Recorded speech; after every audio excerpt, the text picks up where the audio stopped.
Hey, good morning. Vic here for thepracticalprepper.com. Down at the Swales, I want to give you an update. I know you guys have been asking and there's more interest in doing in the swales. So I thought I'd give you a quick update here. It's last week of April 2015. You can kind of see behind me, everything's greening up. Trees are definitely popping out. Trees are responding really well right now. This is a Reliance apricot, and I think we're going to have fruit on it this year, and I put it in 2 years ago, so kind of interesting. I did replace some trees on the swale.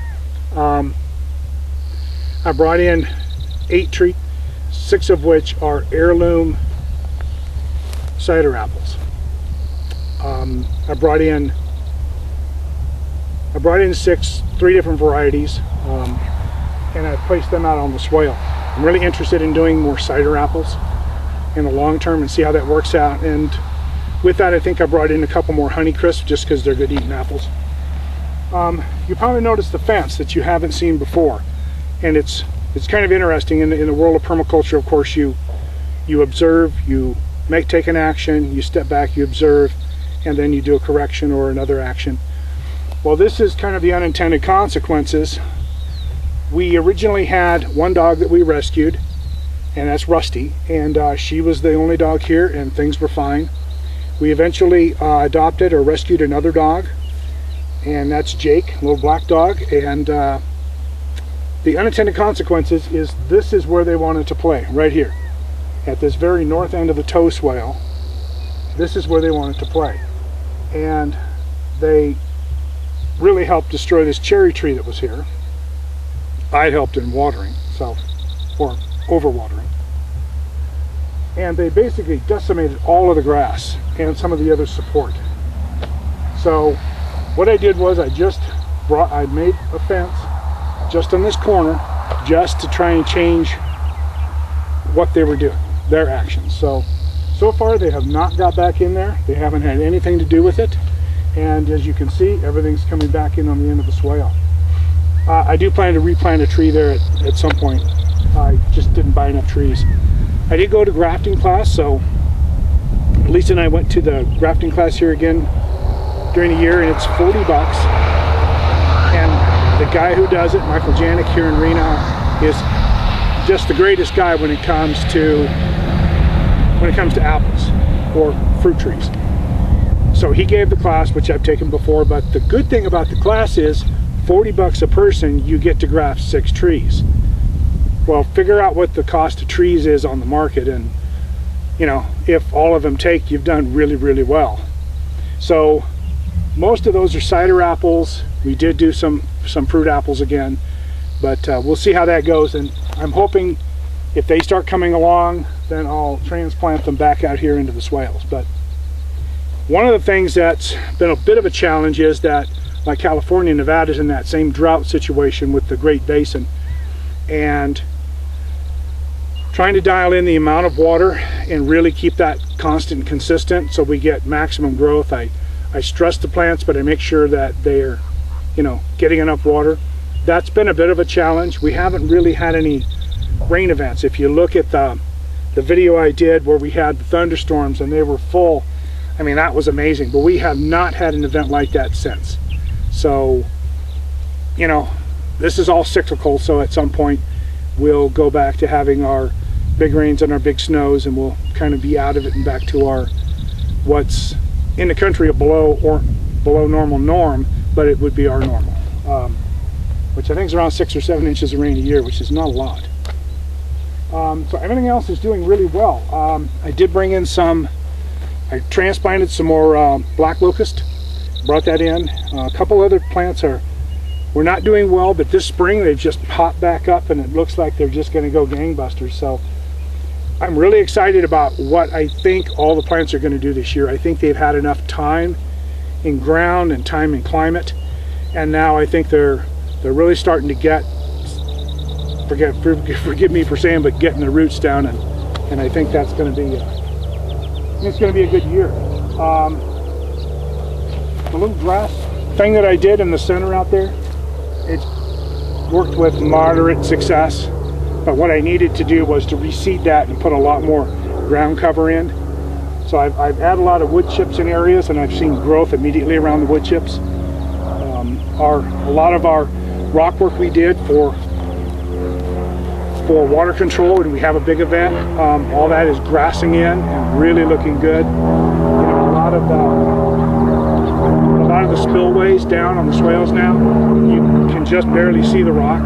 So much grass is coming in around it. So all that's working just as we kind of planned it to work. And so that much is definitely coming together. So right now I got the irrigation back up, found a couple of breaks and fixed those and made sure everything was cleared.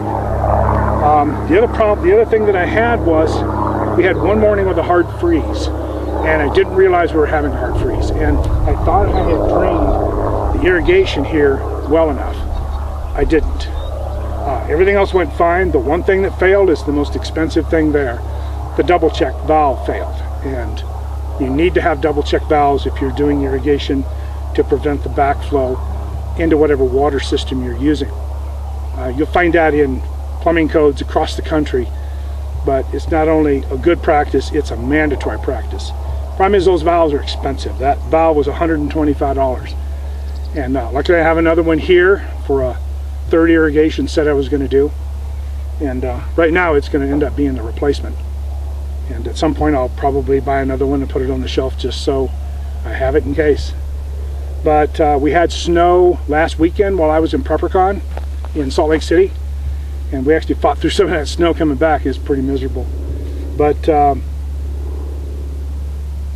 while I was gone, we got a lot of moisture here, so I haven't had to irrigate. I will probably need to start irrigating probably beginning of next week, but we may have another thunderstorms coming through. So I really kind of walk a line. I watch it really close on the swales to see how much water am I really getting, and if I'm not, you know, I'll go dig around the trees and kind of see what kind of moisture I have.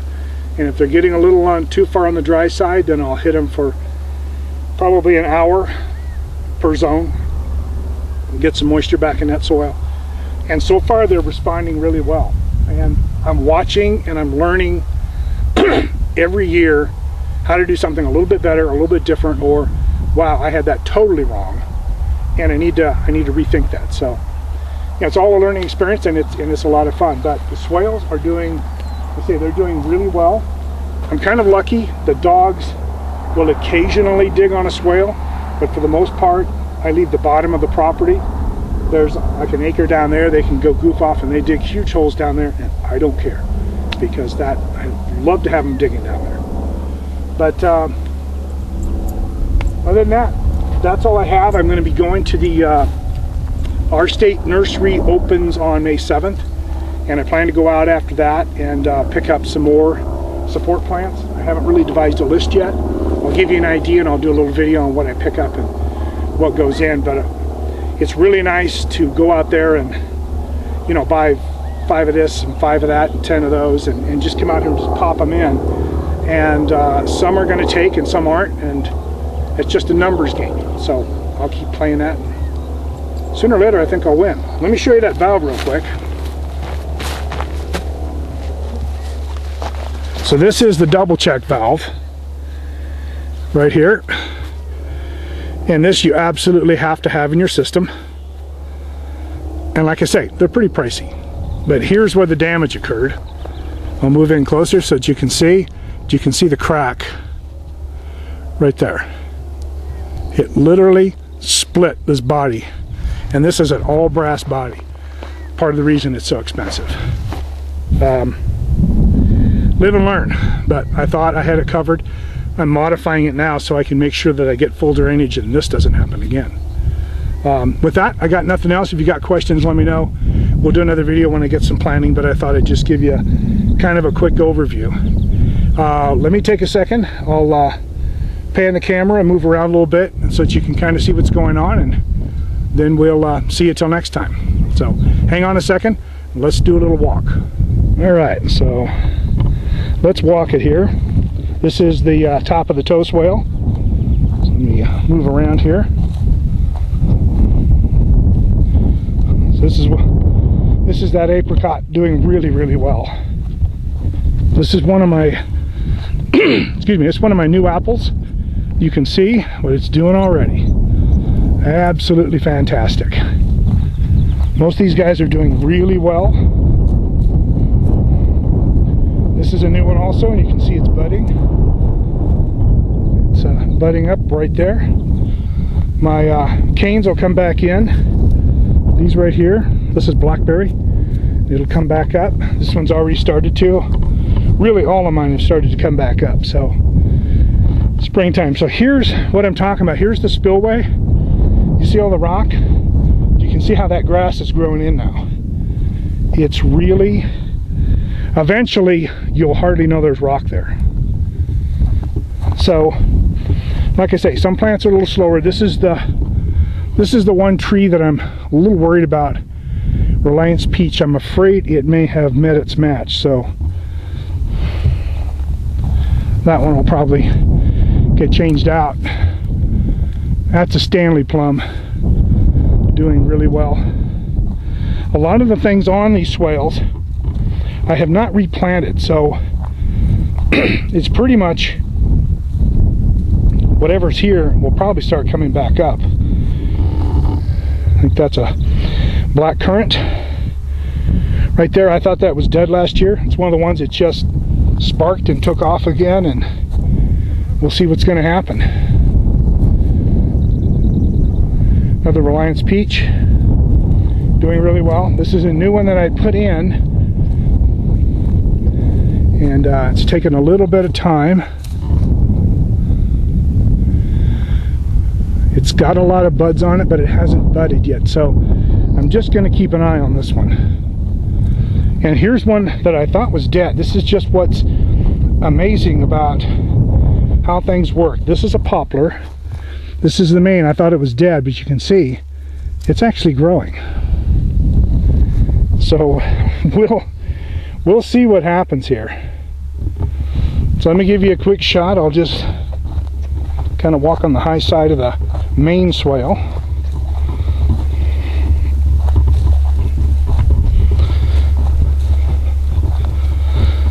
Some things are still a little bit dormant.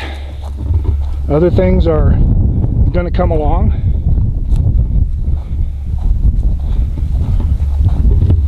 Right now I'm pretty optimistic about how this is going to go this year. You know, some of these guys that weren't doing the best last year are just starting to really pop up. So I'll give you a quick shot there. I'm gonna shut it off here. I need to get busy doing a couple things, but you can kind of see that everything is hanging right in there. So we will see you next time.